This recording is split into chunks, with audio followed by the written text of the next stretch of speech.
Good evening, one and all. How's everybody doing? It's Tuesday, macro talk, and that's what we're going to do. We're going to talk about macro, different kind of macro though. This evening we're going to be talking about stop motion animation. Not something that I'm well known for. I've done it a few times, it's great fun, but I was thinking this weekend, with the video competition now extended by a month, you know it's going to be January and February, and a lot of people I know want to do it but just don't really have the time or the energy to figure out all the video stuff. I thought, here's something that they could do that would be endlessly entertaining for us and quite possible for anybody who already knows how to take pictures, and that is to do some stop motion animation. Now, so that I can show you what I want to show you tonight, I need to do one thing very quickly. This is just a quick check. I need to know whether or not you can hear me when I'm doing this, and I'll find out in just a second when Alistair tells me. In the meantime, I'll just continue on. I've got a couple of announcements to make. So the first thing is that the video macro month is going to go the whole of 2 months, okay? But we're going to, I needed to get a break from it last week, so we did a couple of interesting sessions where we didn't touch on video, but we're back into it now, and today's presentation is really just a very basic seat of the pants kind of how to do a stop motion animation, the things you need to think about to make it a fairly compelling story. And it's tremendous fun to do. It's very absorbing. It's a little bit time consuming too, but I'll get into all of that in just a second and I'll show you how to do it. I wanted to run something by you, and we can just do a very informal show of hands, and that is good. Sound was good. Thanks, Bud. I appreciate it. Glad you're there. It's Bud that asked me about what I'm getting ready to ask you about, but I have just, we finished the first month of the video macro, and it was suggested that I might want to do a whole month, a solid month of insect stuff. And I was thinking that might be a good idea in the springtime when the weather's nice and there are bugs out, and we can do the whole thing, start to finish, catching them, cleaning them, posing them, shooting them, editing them, all that, the whole the insect macro thing. Does that appeal to enough people for me to do it? I mean, it's kind of what I do anyway, but this would be a fairly intense kind of, you could think of it as a course even, because I'll cover everything, all the details. If that's something that interests you, tell Bud or Alistair. They'll keep a rough tally. Well, if Bud does it, he's going to tell me you all said, yeah, absolutely. Yeah, just tell him that that's what you want, and that's what we'll do, okay? It is very exciting to me to think I can have a whole month of doing nothing but bugs. It's what I do. Some of you knew that I had placed a bug order from Europe this last week, or last month actually, and that I was just waiting on the bugs to arrive so that we could do some bug stuff. Because there aren't any around here, and the ones I had for the winter, they're all gone. I didn't catch many this fall. So you're probably wondering why there aren't bugs all over the place. Well, I lost them. I gave them away by accident. All my bugs. What do you mean you gave them away? You're not following the story. They came in, and I'd got some bugs with some friends, so my friends had all chipped in, and I chipped in, and then the bugs arrived, and I split it up amongst all of us and sent them their bugs. Then I didn't have any left. I'd forgotten about splitting out some for me. Is that not the dumbest thing you've ever heard? So yeah, I was beside myself with embarrassment at the fact. I'd only got 3 heads and a torso and some limbs. That was all that I had left. Those of you who are on Patreon have seen pictures of that I did with what I did have, and some of them were quite good. If you're into the torso-less head kind of look, but yeah, it was it's a thing. So that happened, but I ordered some fresh ones. I'm sure they'll be here like lickety split well within the month, I'm sure, and as soon as they arrive, we'll get on it. The timing should be perfect this time. So we'll see if everybody's into that. I'll set up a really comprehensive set of videos that we can do, and then live streams will tie into all of that. Yeah, just let me know. I'm still trying to figure out the microscope thing so that I can show you some stuff with the cleaning, but I'll have it figured out by then. Okay, the other thing I wanted to tell you about, if you aren't aware of it, I know that most of the folks that showed up on Saturday to the Tangent and Chamfer Hour, which we're going to come up with a better name. I just thought of that name on the spur of the moment. What it is a 3D modeling, 3D printing workshop type thing. It's where Larry and I get together with any of you that want to come, and we look at various complex problems and interesting problems in CAD, computer-aided drafting, and we make stuff and learn how to do the hard part, the drawing of it, and getting the software ready to go, and then we print it. And we're going to be talking about everything to do with that world, and it's focused mostly on the stuff that we use as photographers. Like this month, Larry gave us some homework. He told us to design a lens hood for a lens that you've got that doesn't have a hood, or it has a hood but you want a better hood. So that's the kind of thing, and then we'll spend the next session going over our lens hood and being embarrassed by it and talking about it and learning how to do it better. And that's the whole point, of course, is that this is for people like you and me who don't like spending money on stuff but love to make it. So this is about how to make stuff at a new level. If you didn't show up this weekend, you missed the blast. If you did, thanks for coming. We had about 20 people, which was fantastic. And those of you, sorry about that, those of you who wanted to watch that, the recording, I haven't put it up yet. And when did I realize that? Just then, as I was telling you about it. So that was an oversight on my part.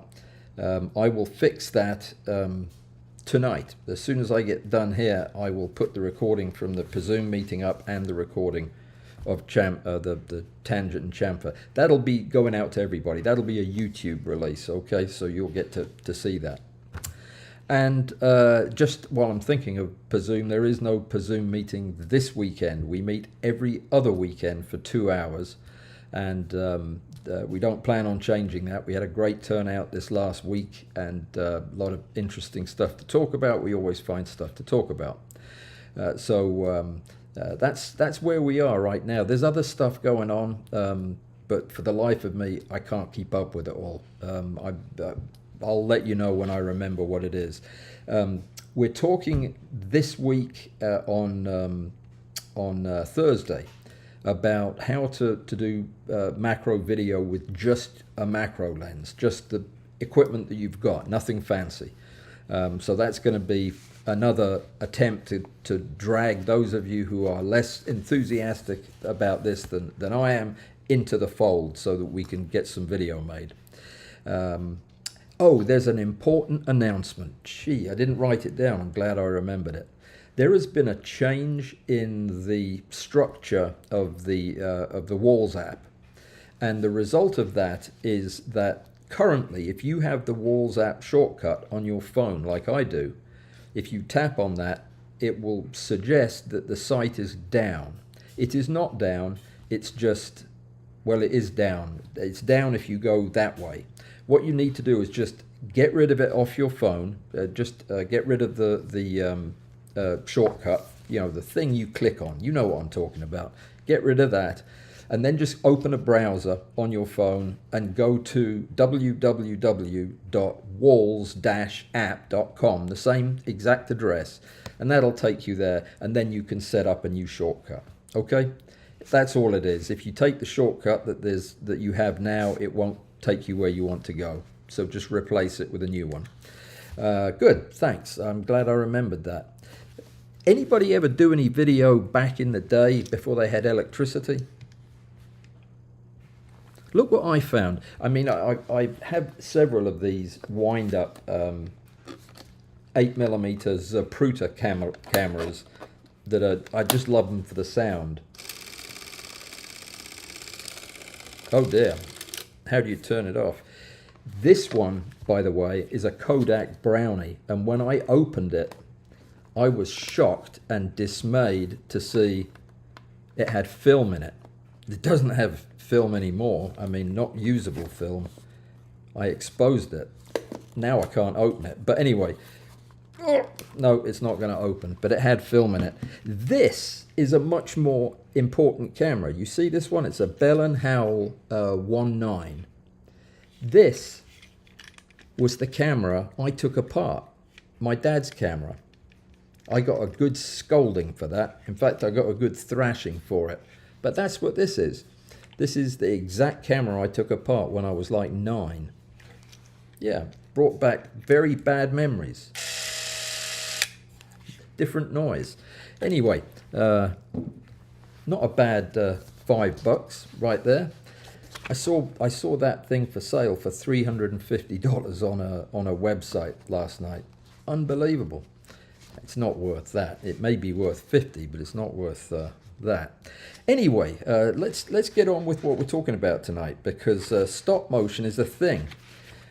You might not even know what stop motion is. I'll tell you.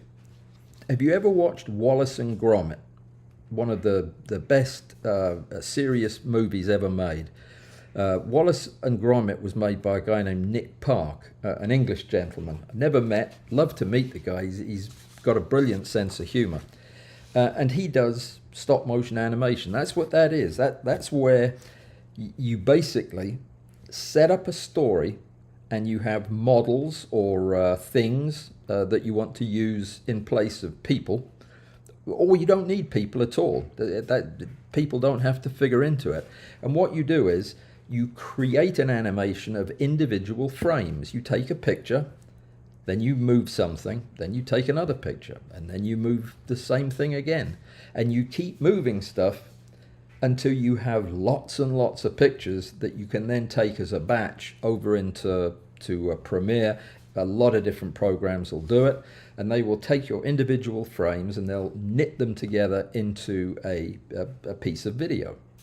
Now, when you get halfway decent at it, you realize that this is a magnificently creative and fun way to tell a story, because the sky is the limit. You aren't bound by physics or anything else. You can do whatever you can think of, and your characters can be whatever you want. And what I thought I would do, the best way to describe the process and show you how I do it, would be to actually show you how I do it. And the idea was I was going to set it up and do a quick stop motion, and then show it to you, and then show you how I did it. That was a stupid idea at 8 o'clock this morning, because a stop motion will take me several days to make that before I even get to editing it. And I'll explain a little bit about why that is. But I did set everything up enough to demonstrate each and every point I'm going to make to you. So if this is something that interests you, then I'm gonna show you everything you need to know to be able to do it and tell a story, because that's what it's all about. Maybe you're just not comfortable with the idea of telling a story with video. That's a different matter. But in order to tell a story with stop motion, in fact, in order to do anything with stop motion, you have to follow some steps. Now, on the cover of this video, I described them as 9 slightly shaky steps.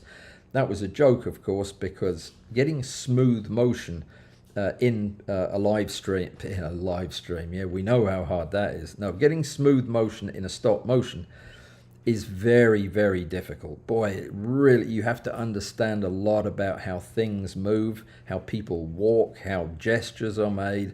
And yeah, you just have to be very, very focused. You can't do that and something else. it needs to be your entire focus until the thing's done. So let me tell you what it is then. It's taking a series of pictures, and whenever you're doing that, and the only thing that is changing from frame to frame is what you want to change, you have to hold everything else stable. And that's probably the most important thing. That's why it occurred to me that you guys might be quite good at this, because you're used to this restraint or constraint when you're doing focus stacking. You understand that nothing can change. Even though you're moving the camera from shot to shot, everything else has to stay the same, because as soon as you start changing the light or changing anything in the frame, the stacking program doesn't know what to do with it. Well, the same thing may or may not happen with stop motion, but you end up with things that don't look pleasing to the eye, like the sun going up and down or behind the clouds. What does the sun do? It does go up and down, but that's very slow. It goes behind the clouds. That suddenly becomes a staccato, bright, dark in a stop motion, because there can be minutes between each shot. So certainly we'll talk about the importance of that when we get to it, but we're going to start out, before we even go over and look at the setup that I've made, about how you get the ball rolling. You have an idea, and this is so important that I'll probably come to it again at the end, but you have an idea and you need to flesh that idea out into the whole shooting match, start to finish. That needs to include every gesture, every prop, every change of scene, every bit of dialogue. You need to decide what you're going to do about sound, silent movie, a little bit of music, or maybe you're going to do a voiceover. Or maybe if you're really very adventurous, you're going to do the characters of your subjects in voice. You're going to need to decide about your subjects. Who are they, or what are they, and how are you going to modify them to look believable as subjects, and where are you going to get them from? All of that needs to be done on a big piece of paper. I actually use a whiteboard to do it, where I will actually draw some squares. You can buy paper that has this already on it, but I have the squares, and I picture in my mind exactly what I want to happen. Now, you might think, well, that's not going to take very long. It's only a 60-second video. Well, 60 seconds is a long time, and in stop motion, it's a very long time. How long does it take you to take 1,500 pictures? That's how quick it is. So there's a lot that you need to think about, and the time to do the thinking is up front. If you're a good drawer, then grab a pencil and draw the things that you want to see, the especially key things like expressions. I'm going to show you some of the things that I had on my storyboard for this story that I'm going to tell. Now, don't make fun of me for the story. I know it's a little bit ridiculous, but I literally just went with the first thing that crossed my mind, as you will be able to surmise. But the idea was just to have something compact and self-contained that would act as a story. Your audience is going to react to a story, and they will overlook the technical stuff to a degree if the story is compelling. If the story's not compelling, it doesn't matter how good it is, they'll get bored with it, I promise. So you need to be thinking in terms of how much time you have and how much of that time is going to be spent in exposition, in introducing the characters, in introducing the problem, in having a little bit of suspense or humor, and then in resolving the problem. How can you do all of that in 60 seconds? Well, you can't unless you have a clear plan in your mind. So that's the first thing I did. I developed a clear idea of how I wanted to animate this story. And I had a storyboard, but I didn't have any characters in it. which is a problem because I needed these things to happen to something or somebody that you would relate to. And yeah, I had the sequence of events was really, really basic. It was boy meets girl, and that's it. So it's a very, very simple story with a twist at the end. All right, so first thing you need to do as you're finishing up your storyboard and you've got the idea of everything you want to do, you need to gather your equipment. Now, this is what I'm working with. I've got several cameras. I don't know if any of these are actually going to show you what we need to show. Yeah, that's not too bad. What I did was, so that I could do this and not lose sound, I set up my studio for stop motion here in my office. I just brought a table in and I laid it out with my characters and my props, and yeah, it was all good to go. And you'll notice I have two cameras, and I'll explain these in just a second. I have my Z8 here with a macro, actually with a macro cine lens on it, because I was going to shoot a trailer as well. I had high hopes for it. The second camera is my D850 with a 2470 on it, and that is so that I can do two things. As I'm telling my story, I can use a pulled back shot with one camera.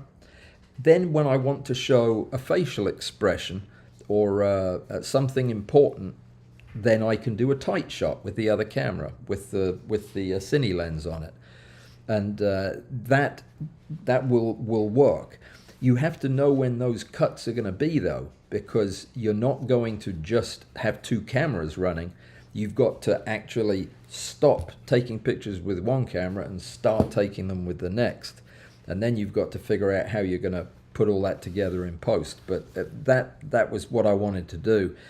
So I set up both cameras. Now, in the perfect world, one of them would be set up with the hook to the OBS so that you could see through the camera.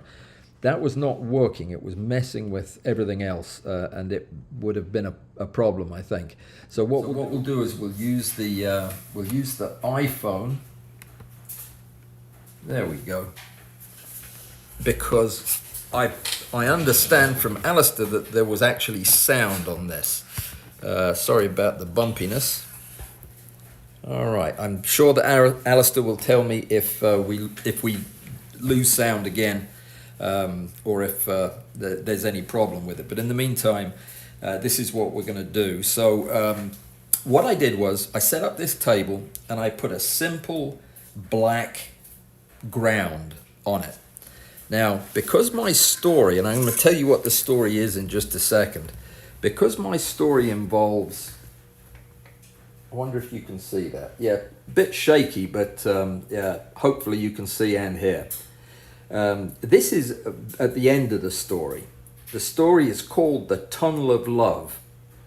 Don't ask me where that came from. I think it was on the radio when I was trying to think of something. I've got lights. I've got a white backdrop hiding the wall. I've got the ground, which is black. I've got some auxiliary blue light, which makes the river look a little bit bluer. That's a river, by the way. I made it out of cellophane. And yeah, I think that's enough for me to at least tell you what the story is in that scene. So let me introduce you to the characters. When I storyboard, I do two things. I write everything out, notes, little drawings, and then as soon as I get my scene built, or the background for everything that I'm going to be doing, I will then take a series of still pictures which kind of show the key moments that I need to get into the video so that I can get my shots done in the right order. And that's important so that you don't want to be trying to grab bits of footage from all over the place. Not in stop motion. In stop motion, you want it to run all together first time if possible.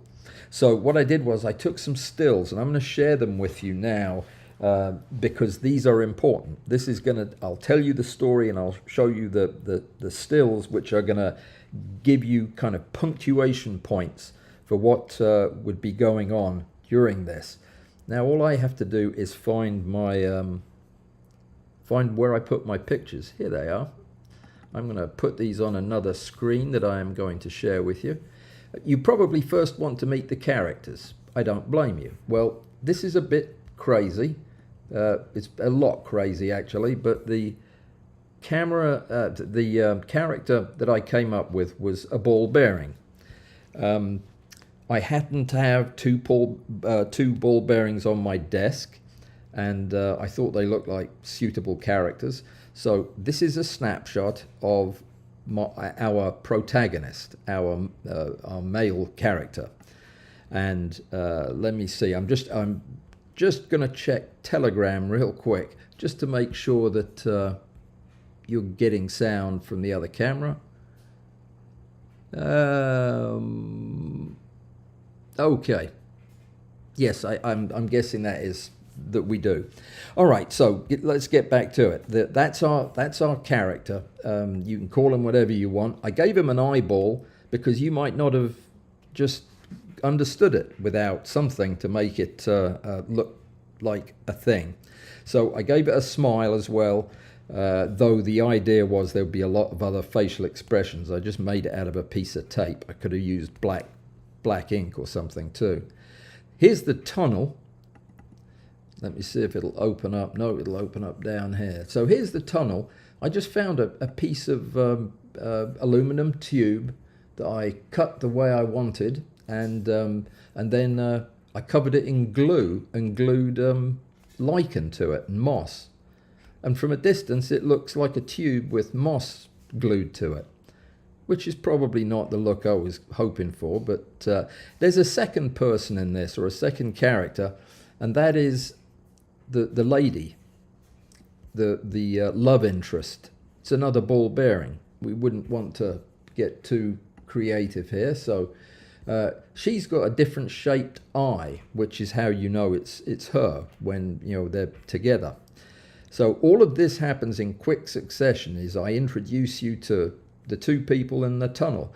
But you need some kind of frame of reference of why in the world do you have a tunnel that these two people are going to meet through. Well, that's what you do in the next picture. Is I give an overview. This isn't actually the one. There's one further back than this. Let me see if I can find it.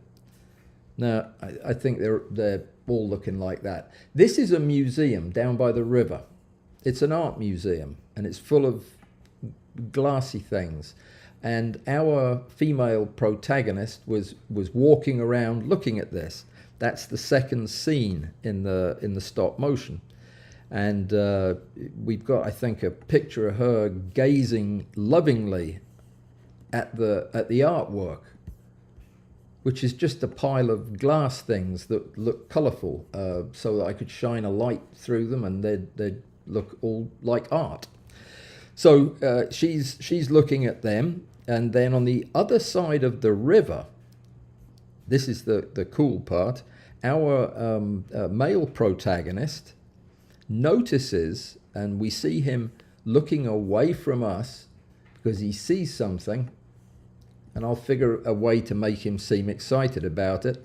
But yeah, what he sees is this. It's a telescope. One of those telescopes you put a nickel in. I had to go make this stand for it. It's a keyhole thing for looking through your door. If you think your pizza guy's there, you look through this thing to see him.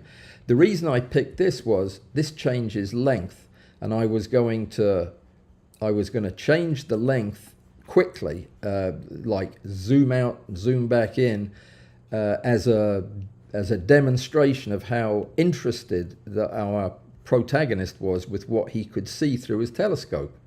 It was going to be a ploy to make you understand what he was looking at. So I made the thing so that it would be just the right size for him to look through, because he's not very tall. You know, as ball bearings go, I suppose he's about average height. But so he's looking through the telescope, and he sees his this lady on the other side, or this ball bearing on the other side, and then she sees him looking with a telescope.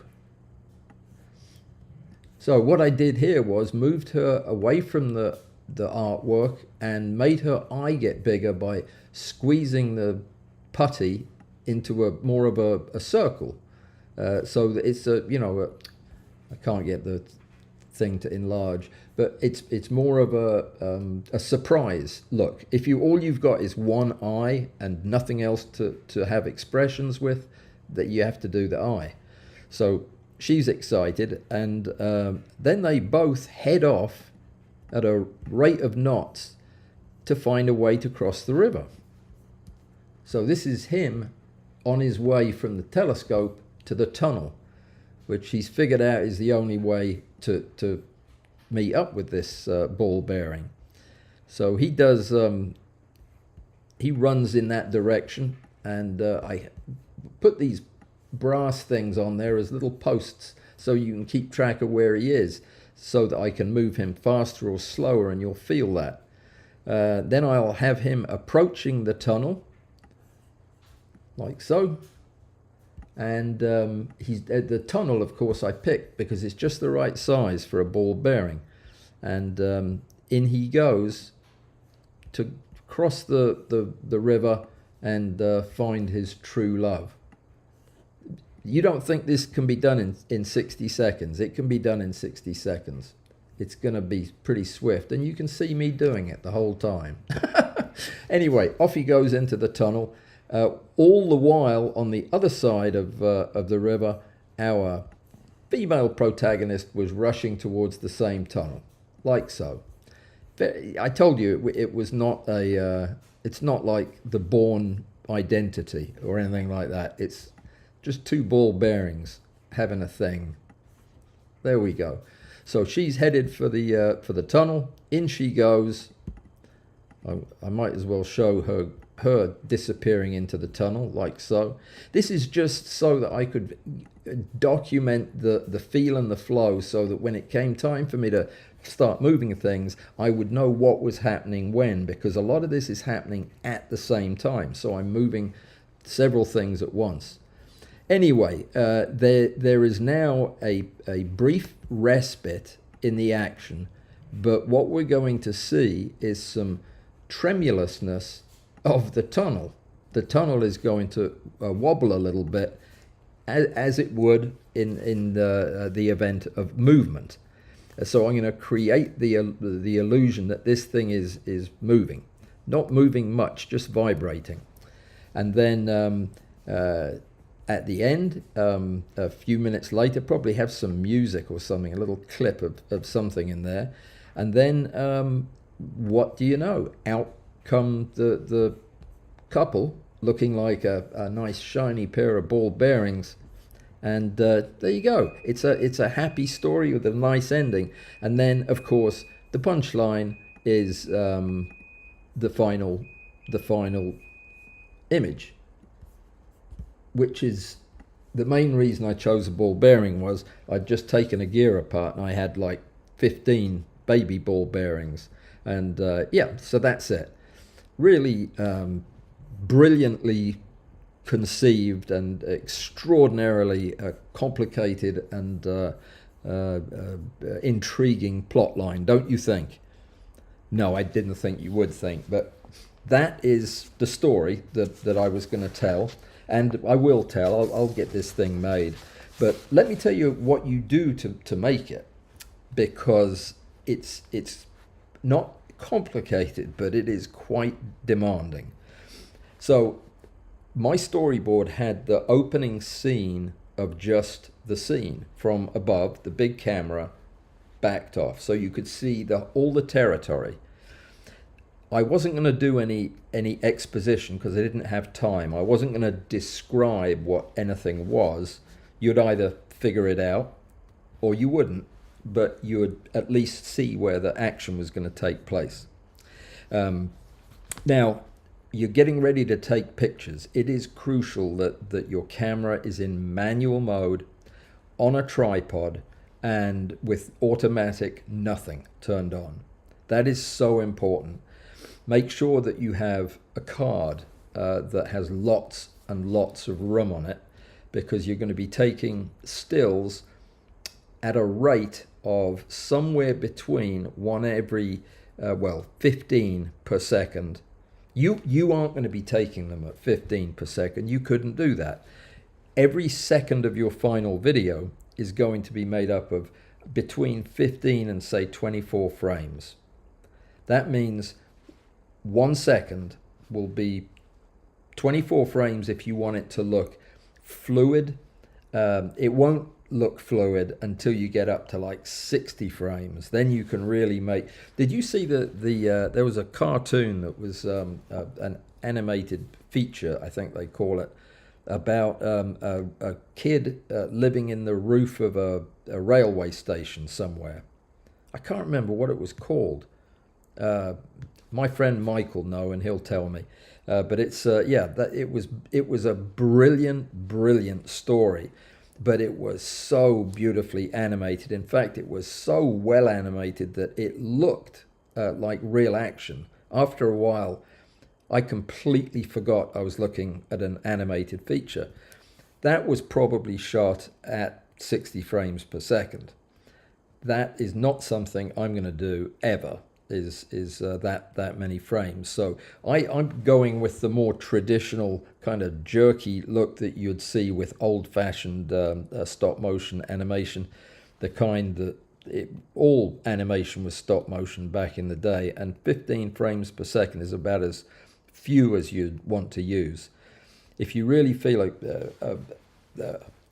worth the effort to do it, then do 24 and it'll be a bit smoother.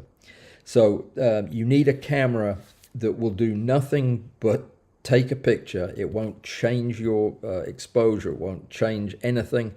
And it needs to be set up in manual focus. Now, the reason I used the video camera was so that I could actually shoot maybe a very brief clip of video at the beginning where I could scan across the scene. And throw that in. You can do that. You can have live action with stop motion, but that's absolutely not necessary.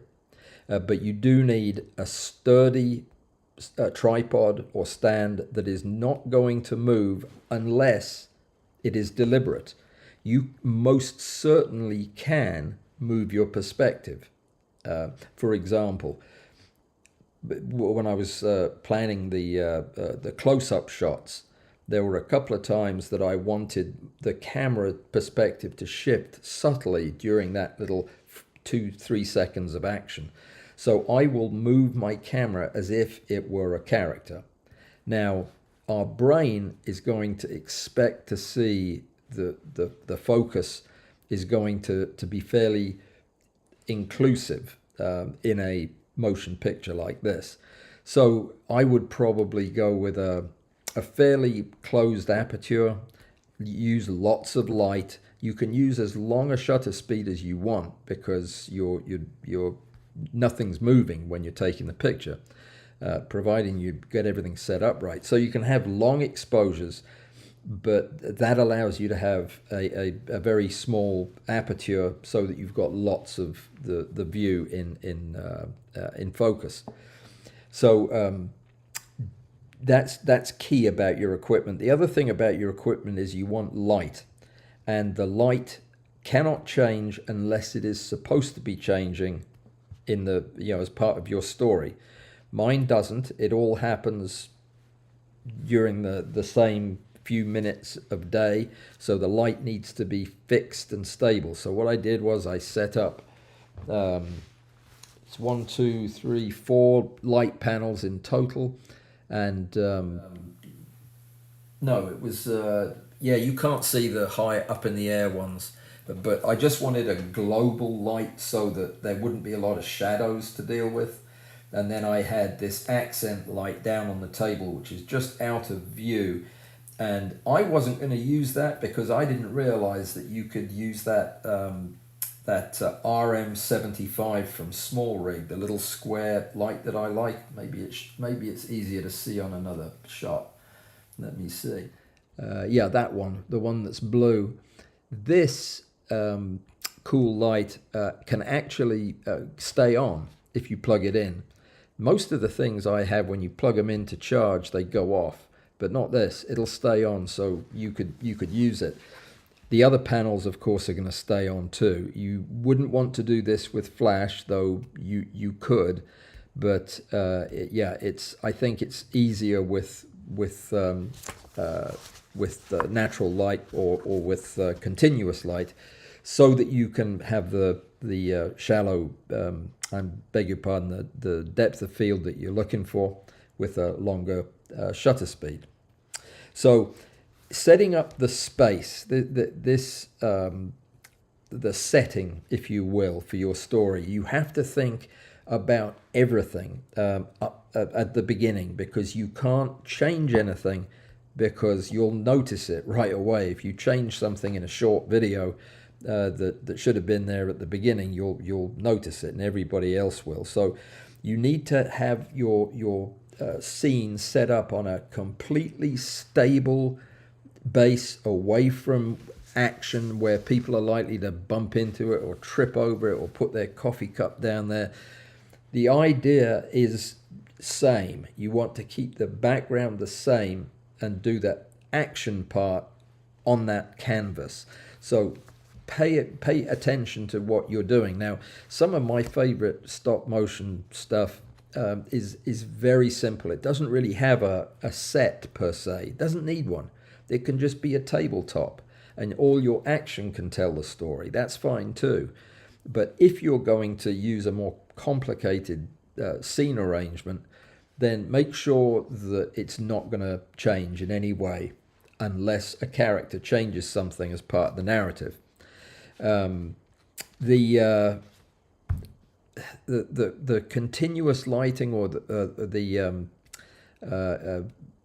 stable lighting, has exceptions. If you want to, I was thinking about making this happen as the sun was going down late in the evening, so my light was going to get more and more orange, so that I could demonstrate that can be stop motion too, that you can have the light changing, but you have to change the color of the light every frame, and you have to be very precise.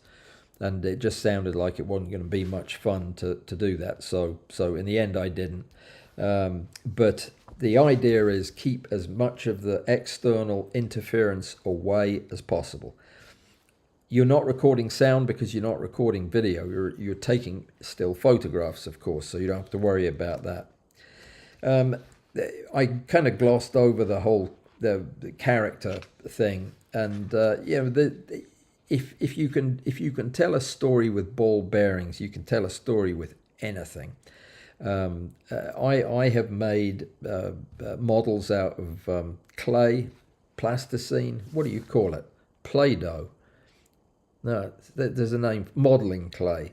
But I'm terrible at modeling, so they all look like amoebas by the time I was finished. If you're going to do that, if you have a talent for that, then it's very important that you keep the thing consistent.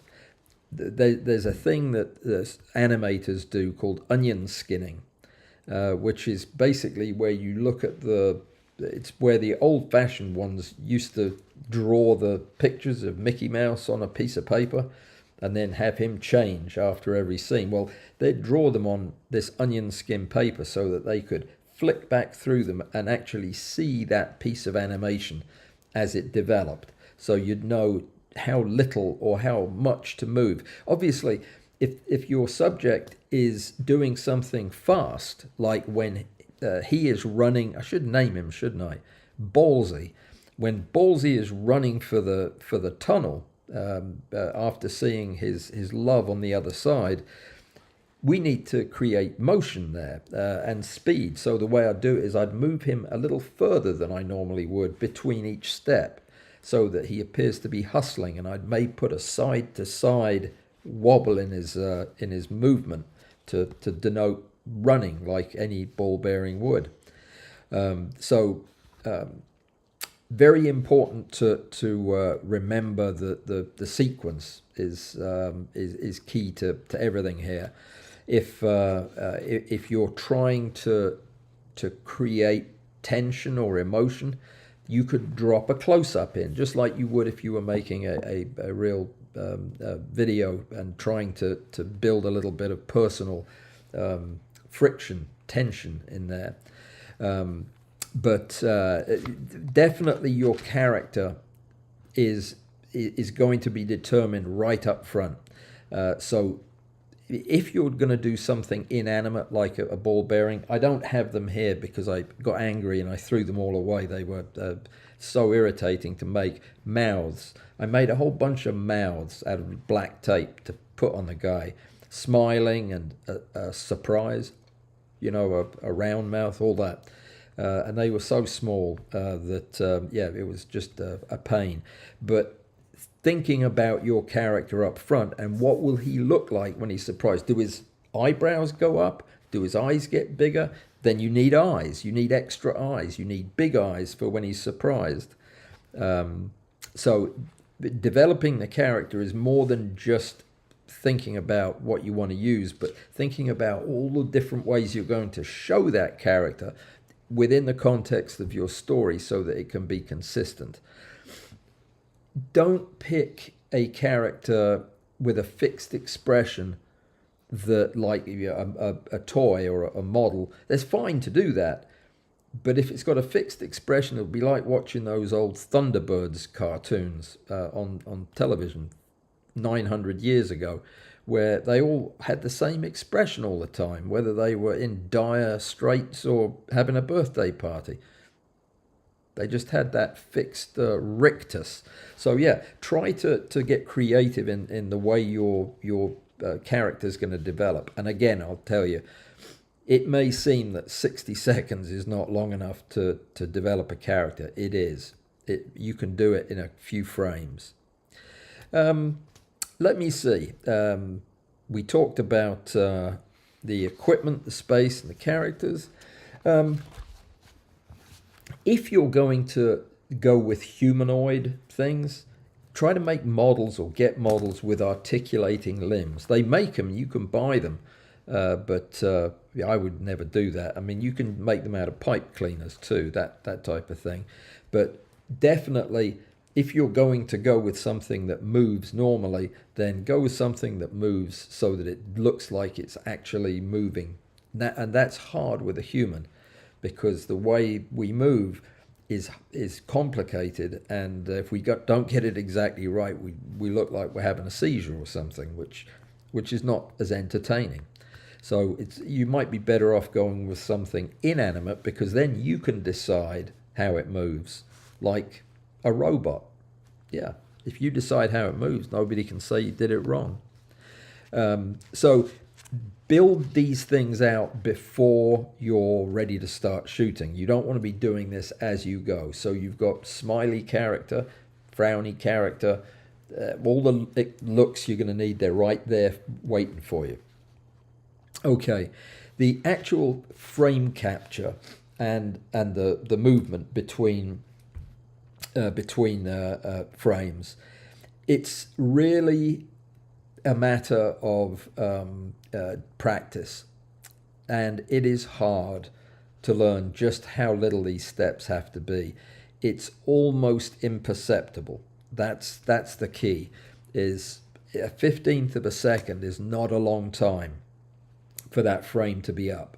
So the movements are tiny and they're incremental, and very important is if you have a very dynamic scene where multiple things are going on, they all need to be going on at once. So you have to move his eye and her mouth at the same time, as you go through, so that, and if there's a dog running around, it needs to take another step, quarter of a step each time you advance the frame.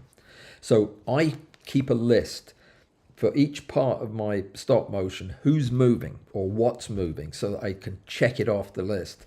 If you miss steps and then catch up, it looks like, you know, the other characters jumping around. It doesn't work. You're probably beginning to see just how meticulous and attention to detail is mandatory for this. And that's really the next thing I wanted to say is don't rush into this like I did today. Plan on allowing lots of time. You need to be patient and precise. That's crucial. If you're distracted in any way and you try to rush it, you'll miss steps and you'll take big jumpy steps and it won't work. If you want to see if you like it, make a 10-second video first, because at 30 frames per second, that's still 300 photographs. And you'll get hooked though if you do that. I would say the rule of thumb is if you look at it, the character after the movement, and you're not sure if you actually moved it, you're good. That's about the right speed. It'll happen eventually, and the smaller and more even, the better. It's always a good idea if you're tethered, and I tether for this. I check the screen and I look at this frame and I plan the next frame, and then when I take the picture I'll do the same thing. So I always have an image to go by. And remember that you aren't looking through the camera, you're looking at the scene. The camera's looking from a slightly different perspective. You need to think like the camera, so you need to move as if you were where the camera is, so that, you know, the movements are believable. I avoid ever, if at all possible, and this means good storyboarding, but I avoid going back and doing another piece or adding frames just to be on the safe side. That is risky. You end up with some complicated rat's nests of motion that can be hard to figure out. And once your characters, for example, split off and go in different directions, forget about it. You're going to have to start over anyway. So you're much better off doing it comprehensively, but all at the same time. All right, so let me see. The editing and the post-production is not very difficult. You're going to want to use a couple of special effects if you do it in something like Premiere, where you can import all of the stills and put them together into a video. It does the work for you mostly, but you can add a stabilizer, for example, that will smooth out the steps and make it look a little bit more comfortable and believable. So that's a whole other subject. Adobe has lots of really good videos on how to do that, on how to put it together and make it look interesting and fun. And you know, check those out, definitely. It's well worth it. Let me see if I can find my chat window. Oh, good. Phil got his bugs. Excellent. Good. And Walter stuffed the ballot box but came up with a resounding yes for the bugs month. So we're going to do a bug month. Probably let's aim for when there's nothing to distract me. Probably May. Pencil that in. May, bug month. Unequivocal yes to insect month, and only one dissenter. Let me guess. Joseph. Yeah, I didn't really guess. It was written down there for me to see. Let me see. There are a couple of stop motion software packages, but I would strongly recommend you not get one of those. This can all be done manually for a one-off thing. And music, of course. If you're going to use music, then it's a good idea to actually get the music and listen to it while you're doing your movements, and listen for those key moments in a song, and try to get that coordinated with your key piece of action. For example, if there's a crescendo moment, have some crescendo music that leads up to it. So you've got to listen to it and plan it. You've only got 60 seconds to fit it in. But yeah, there's ways you can do that. Cymbal crashes, that type of thing. Timing is everything. The use of sound, it's one of the things that you'd love about Premiere, is I can actually do a voiceover directly into the timeline on Premiere with my microphone. So I could actually do the voices for my ball bearings after the fact while I'm just watching the video running. I can do it in real time. Failing that, you can record it and edit it in wherever you want it. If you're using sound, music, or sound effects, again, just listen to it, think about the flow of action, and then pick the right pieces of music and the right little clips. And be careful, if you're going to show it on YouTube, don't be using copyrighted music. They will nab you every time. It's a very good idea when you do work like this and you end up with a product, share it with people, because whether it's good or bad, that sharing, it's going to help other people, but it's also going to help you as you're doing it. You'll cut fewer corners if you know you're going to share it. I put it pretty much everything up that I do, and that is a good idea, and I think it'll help you to stay focused on the project. And then listen to what people say. If people say that was a brilliant idea, but I don't get why the coconut was in there, yeah, that's useful for you to know, because it might be very clear why the coconut was in it from your point of view, but people tell you they didn't understand it. Then you need to rethink how you had the coconut come into the story. So yeah, it's like with stills, but you've invested so much into this. You really ought to let people look at it and then listen to what they have to say. Don't spoil an otherwise good piece of work by not coding this thing, transcoding this thing correctly. If you're going to put it up to YouTube, do it using the right format, the right codec that they want you to. That's all pretty straightforward if you've got Premiere, but whatever editing program you've got will put the whole video together ready for you to send it to YouTube, and that's about it. It's simple, but it demands attention to detail, lots of attention to detail, and it is absorbing. But yeah, it's at 30 frames per second. That is for 60 seconds is what, 1,800 photographs. That's a lot of pictures. And but it's very satisfying when you do that. Let me see. Any questions? Is there anybody out there who's the least bit interested in doing this?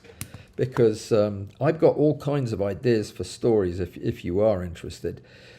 A lot of the things that we talked about earlier, like for video, we were talking about following the life cycle of a bug, say.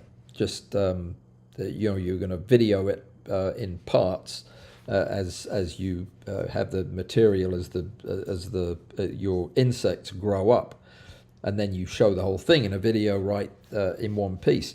You can do that make-believe with models. You can have an insect egg turn into a maggot, turn into a big maggot, turn into a pupa, and then fly out of the thing. You can do that in 60 seconds just with modeling clay. if you're that way inclined. So you can do pretty much anything you want to do. Now, it becomes significantly harder when you're doing it macro.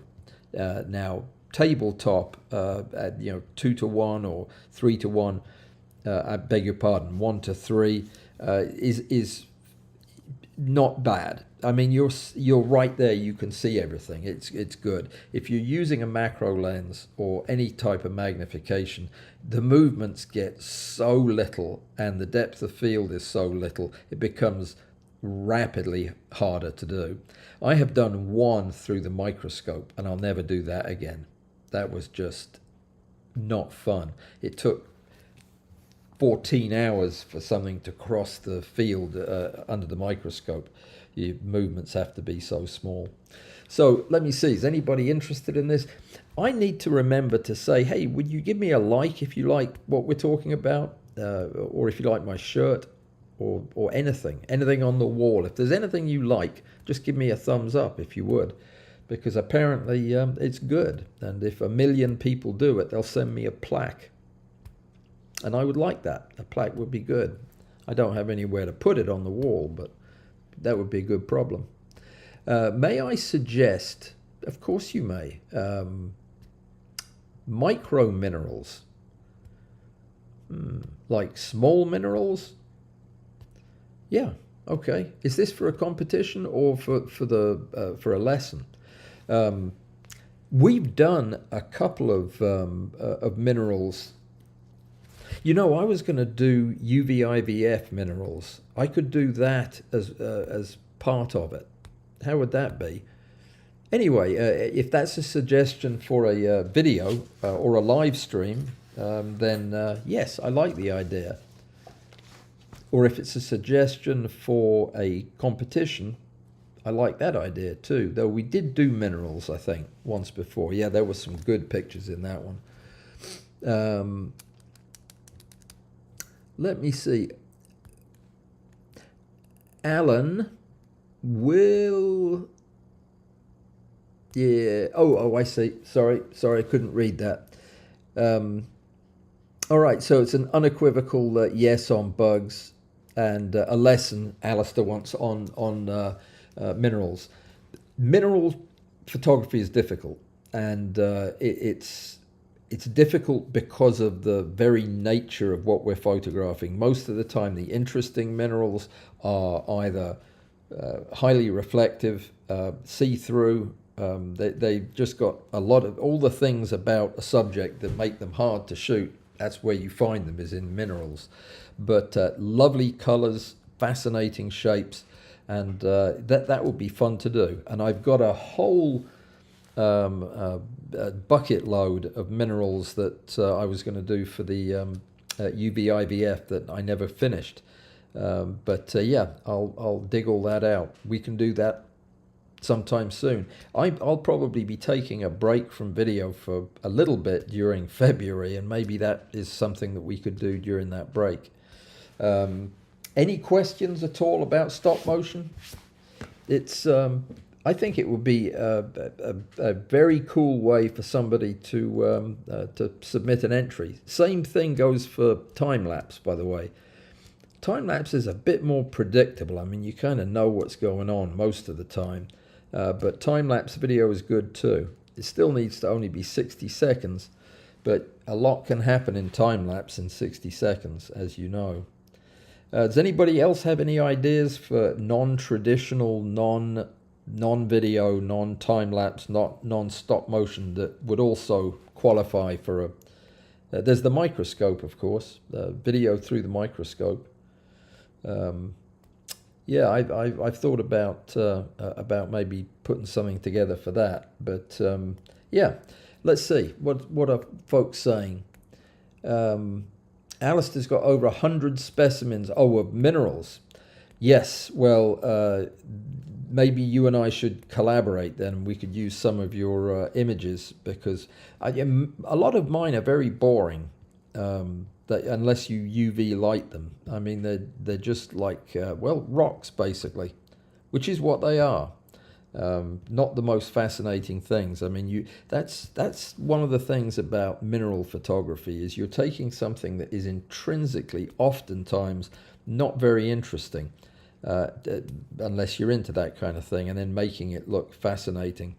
But yeah, we're absolutely all about doing that, and that will be a nice change of pace. So, what else did we have? Oh, you haven't taken any. That's why you want the lesson. Excuse me, I was putting your cart before the horse. Yes, you lesson first, and then you take pictures. We'll just use the minerals I've got, or go out and get some new ones. That will be something that we can do. Any other requests for upcoming streams? Any requests for stuff you want to hear about in video? Somebody will no doubt point out that the editing video that we did, the Premiere Pro video, was too much stuff in it. It was too compact, too big a subject. And my plan was to redo the video on a better screen so there wasn't glare on it. But I just have not had time. I have been going non-stop since that thing 2 weeks ago. So maybe we could do something else in editing, at least to get you to the point that you can enter the competition. If you've already entered the competition, you're good. That I do understand that everything that was an entry was moved over to the new hosting of the site. Don't forget that thing though. Get rid of the shortcut on your phone and get the fresh one from the browser. Go to the browser and search for www.walls-app.com. And that's where everything is. That's where everything is going to continue to be. The messaging is there. And yeah, there's going to be some announcements. And that's where the announcement about the sound for your video is. So yeah, that's it. We're done. And we're done right at 9 p.m. exactly. I'm getting better at not running too far over. I will see you on Thursday. I won't see you this weekend unless you happen to come by at the house for some reason, in which case I'll see you then. But that would be odd. And yeah, if you have any questions, let me know. If there's anything that you want to see or do, let Alistair, Bud, or Amy know. They will get it to me if there's a request. And that's it. Go over to Amazon and buy something. You want to? Good. I will give you a link. You can go over there and buy ball bearings. They have ball bearings there. And plasticine. And LED panels. Cameras. I'll suggest some things that you might enjoy. Dog food. Do you have a dog? Don't eat the stuff if you don't have a dog. It's awful. And I'll see you on Thursday. Thank you, Alistair. Thank you, Bud.